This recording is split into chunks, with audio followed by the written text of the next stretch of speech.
Hola, mi nombre es Andrea Yanis Valtierra Orabuena y yo les voy a continuar con la segunda parte de la naturaleza del rendimiento escolar del tema de la clase escolar como sistema social.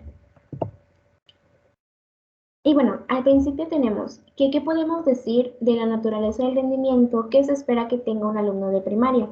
El rendimiento alude a aquellas actuaciones que resultan adecuadas tanto a las circunstancias de la escuela como a la importancia intrínseca en opinión de los adultos.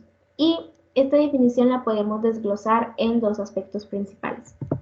El primero es el aprendizaje cognitivo, que en este se ve la asimilación de la información, las destrezas varias, la capacitación tecnológica, el lenguaje escrito y la lógica matemática. Por otro lado está la moral. En la moral se incluye el comportamiento, la conducta, el respeto al profesor, el compañerismo, los buenos hábitos de trabajo, la iniciativa y en estos dos aspectos, ¿sí? de los que pudimos desglosar la definición del rendimiento, no existe un criterio diferencial definido entre ambos durante los primeros años de primaria. Se evalúa al alumno de un modo complejo. Así, un buen alumno es aquel que reúne los aspectos tanto cognitivos y morales, otorgándoles un peso o un significado distinto para cada ocasión. Así tenemos que un alumno de alto rendimiento a nivel primaria es tanto aquel que cumple muy bien con sus tareas intelectuales, como el alumno responsable que se porta bien y con quien el profesor puede contar con la tarea de llevar adelante la clase.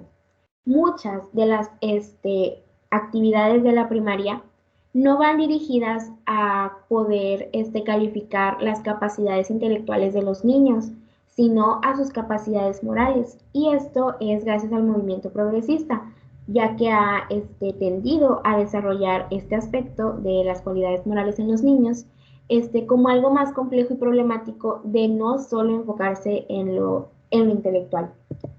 De esta manera llegamos a que la escuela primaria, como su función socializadora, es un órgano de diferenciación genérica de los miembros de la clase escolar en función del rendimiento de los mismos, de estos mismos miembros. Y este rendimiento se mide por la capacidad del educando para alcanzar los niveles y objetivos impuestos por el profesor.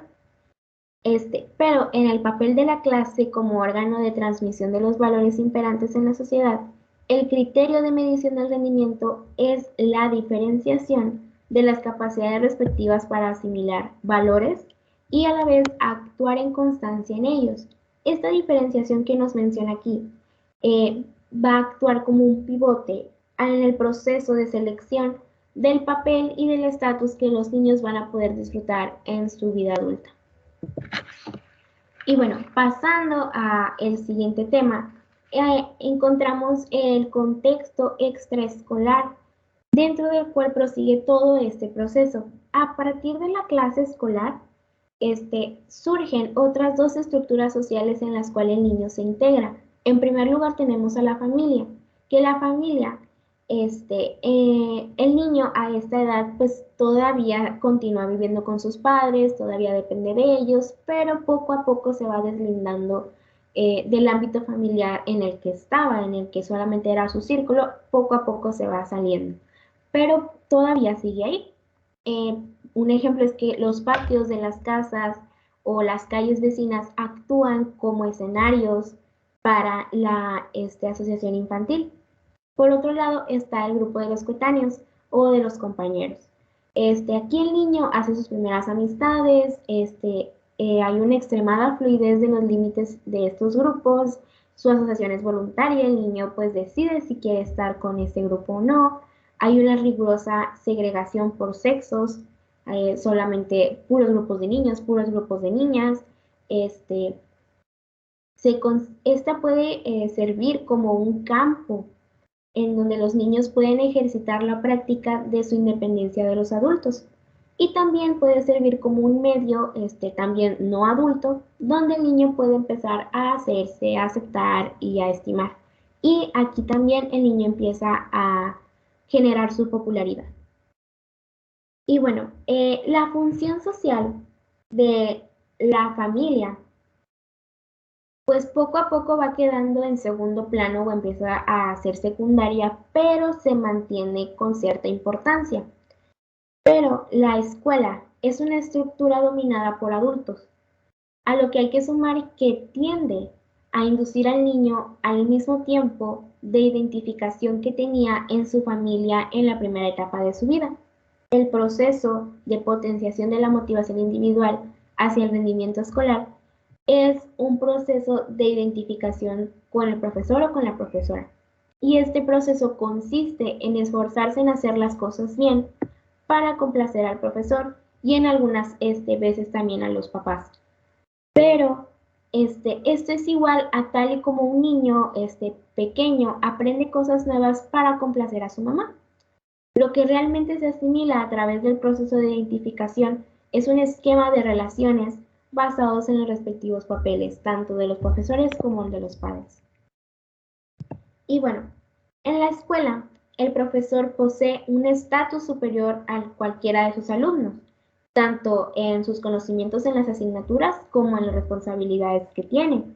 Y el primer paso del proceso de socialización que se da fuera de los límites del círculo familiar tiene lugar en la primaria, por lo que parece razonable suponer la idea de que el profesor tiene que ser como una combinación de semejanzas y diferencias con los papás.